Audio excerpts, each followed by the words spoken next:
Hi, Virtual Chemistry. This is your lab on empirical formulas and percent composition of copper compounds. So today you are going to download this document from Canvas. There is a PDF of this document. Sorry, it is a PDF.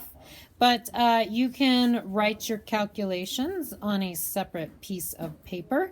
If you're following along with this video, you'll see all of the basic numbers that you're going to need for your data filled into my data table, which you can use those numbers. Okay, you guys can read the background information yourself.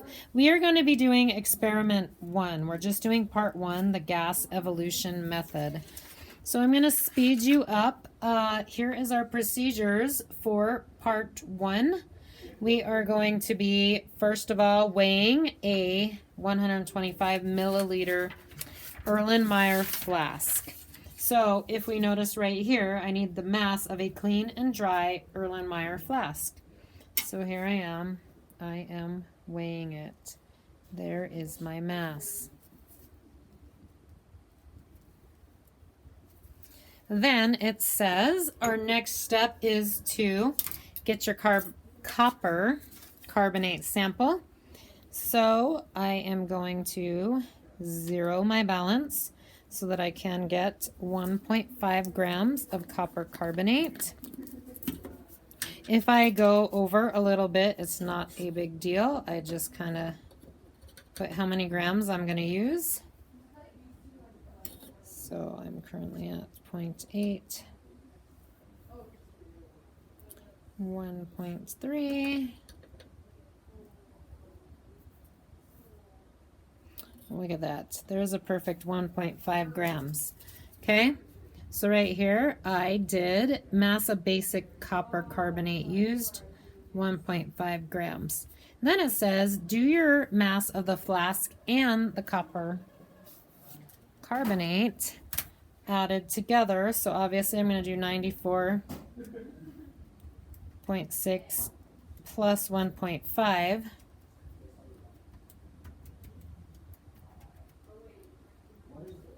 is 96.1. Okay, then it says to take the mass of, we're going to zero out our balance. It says to get 15 milliliters of hydrochloric acid. So here's my 2 molar hydrochloric acid. I'm going to pour 15 milliliters of it.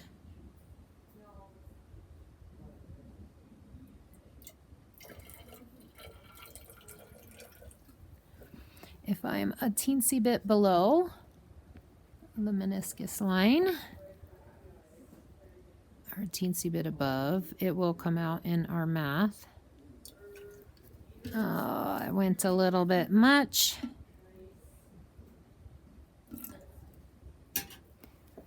Oh, that looks like a pretty great 15 to me. So now I need this mass, 105.7. That's the cylinder in HCl, 105.7 grams. That's a 7.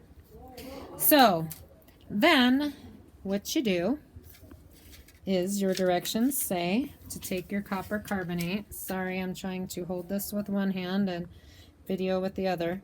You're going to put your copper carbonate compound into your flask.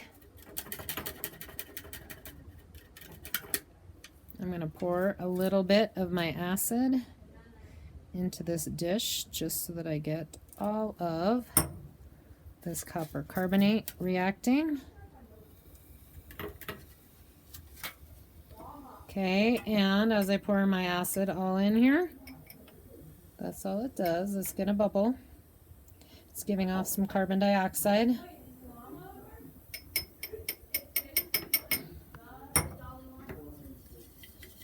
So now you just let it bubble and fizz until all of the carbon dioxide is out of your solution. You swirl, you make sure that all of your bubbles go away so that you won't be weighing any more of the carbon dioxide.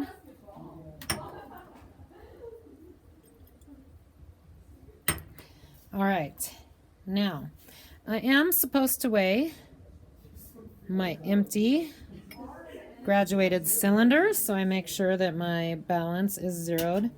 My empty graduated cylinder is 90.1. So mass of the cylinder after the HCl was added, that's my 90.1. Mass of HCl added to the flask. To find that, I do 105.7 minus 90.1. That is 15.6 grams of HCl. So now, what you're going to do is you're going to do the mass of the flask, which is right here. You're going to add to it the basic carbonate, the 1.5, really. That ends up being this 96.1. And you are going to add to it the HCl. So we basically take 96.1 and we add our HCl to it. So that should be 111.7. And then it wants us to know what is the final mass of this in the solution. I'm at 111.3. 111.3. So what's the mass of carbon dioxide released? If I take this minus this, that tells me I lost 0.4 grams. To do the percent carbon dioxide, I have to do 0.4 divided by 1.5. And then I have to times that by 100 to turn it into a percentage. So you're going to get 26.67. I'm just going to take it to 2 decimal places for right now. We're not really going to bother trimming sig figs. So this is all that we did in this lab experiment today. You've got a perfect set of data because Mrs. Noble did a great job weighing it and measuring it. This was sometimes a struggle in class because the wording of this confused some people and there was some really crazy stuff going on with their calculations. Now, you are going to do all of these pre-lab questions for your lab write-up. So your lab write-up and your lab grade is going to be assessed on doing the pre-lab questions and then the calculations that I just showed you right here. And we're going to be determining which kind of copper compound we were dealing here with. We're basically going to figure out if it was this copper carbonate compound, A or B. So you guys will have to do a bunch of math right here. The first thing you're going to do is you're going to write your formula for a copper 1 chloride and a copper 2 chloride. You learned how to do these skills last year. When I say last year, I just mean last semester. Copper 1 chloride, it's an ionic compound, so copper's charge is 1. Find chloride's charge. They're ionic, so crisscross them. When you have that formula, that becomes your empirical formula. You don't have to do the multiple steps like we've been doing in class for empirical formulas. You just formulate it based on its name. You're going to do the same thing for copper 2 chloride's formula.